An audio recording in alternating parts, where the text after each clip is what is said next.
You are not tied down to starting with barbell pressing. I already did so in the past 2 upper body days. If you saw day 1, I started with close grip. If you saw day 2, I started with medium grip barbell pressing. So unlike those 2 days, I'm starting with incline dumbbell pressing as my main movement. I'm still treating it with the mentality as if this were a competition lift. Many times when we get around to doing these accessory pressing movements, so dumbbells or machines, we already did a lot of barbell pressing beforehand. We're mentally checked out. We come with the perspective that this doesn't matter. My workout is already determined by my top single, my top set, my rep set, my close grip sets, all of which are the main work already for the day. The workout at that point is set in stone. So the accessory pressing exercise is really on the back burner every single time. So for me, since being maximally strong and prepared for a meet is not my main focus, I can afford to do dumbbell incline work first. The benefit of doing so is that I am stronger, I'm able to lift more weights for more reps, and also that I have a higher level of focus. You do not have an unlimited amount of focus. It's always a depleting level of focus as the workout goes on. So by doing it first, I'm more mentally engaged as this is the one thing that will determine if this is a good or a bad workout. So I'm able to commit to the sets harder. Also physically, I'm building my upper chest. I'm building that high level of elbow flare, pause at the bottom, and ready for strength in any range of motion. Furthermore, I'm starting with a unilateral pressing movement, so I'm not restricted by the bar drifting back over my face or one side tipping more than the other, which typically happens on a barbell pressing. So if you too have losing tension as a limiting factor on your barbell pressing, you might not be optimizing your actual pressing strength potential.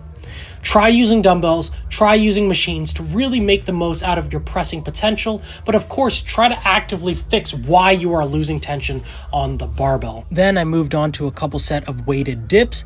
I find that doing them with a pause at the bottom and pause at the top really maximizes both the stretch I get in my chest and also building my triceps as much as possible.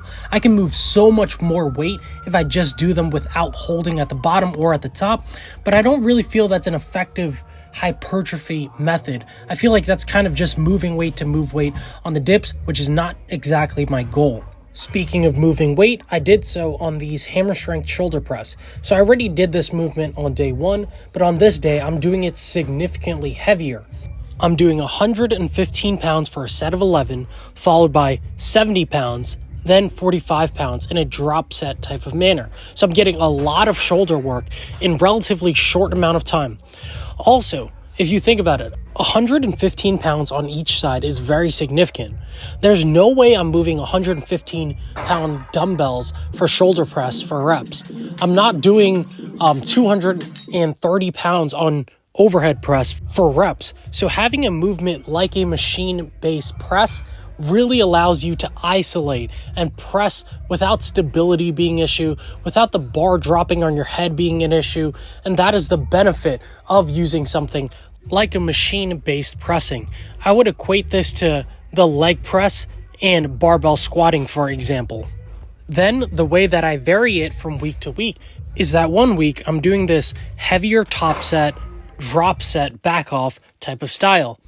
On the other weeks, I'm doing more of a higher rep, slightly less weight, but for multiple sets type of setup. Having more than one way to progress really keeps you engaged in your training. You can come in with the mindset every other week that you are going to progress, just how you are going to progress. Now, if you've seen day 1, you already know that I do 100 pull-ups on every single session, this day included. Now, in the previous weeks, I used to do dumbbell rows on this day. Doing heavy, hard dumbbell rows is extremely taxing. I am usually pretty spent by the time that I get to this portion of the workout, so really just getting any sort of rowing in without overly taxing myself is all that I can really expect. That is why I opted for cable rows in this case. Single arm cable rows really teach you how to control your scapula and also maintain your tightness as you are pressing.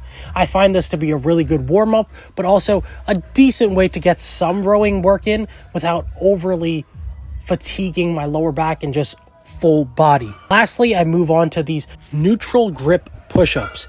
As opposed to doing chest, shoulder, and tricep isolation work, I opted to do these sort of push-ups instead on this day. Usually the setup that I have for this is that I do a set of about 10 to 15 reps, I take 30 seconds, and I repeat that same amount of reps for as many sets as possible. Not as many reps as possible, but as many sets as possible with 30-second rest periods in between. The pump that you get from this is ridiculous, and also, if you are not used to doing neutral grip push-ups, and also on a deficit, mind you, you are significantly weaker at this movement than you would expect. So if you also want another challenging pressing movement that is very low fatigue, I would suggest that you try this out. That is all for day number 6. Thank you for watching, and I'll see you all on the last and final workout of the week, day number 7, where we do mobility and curls.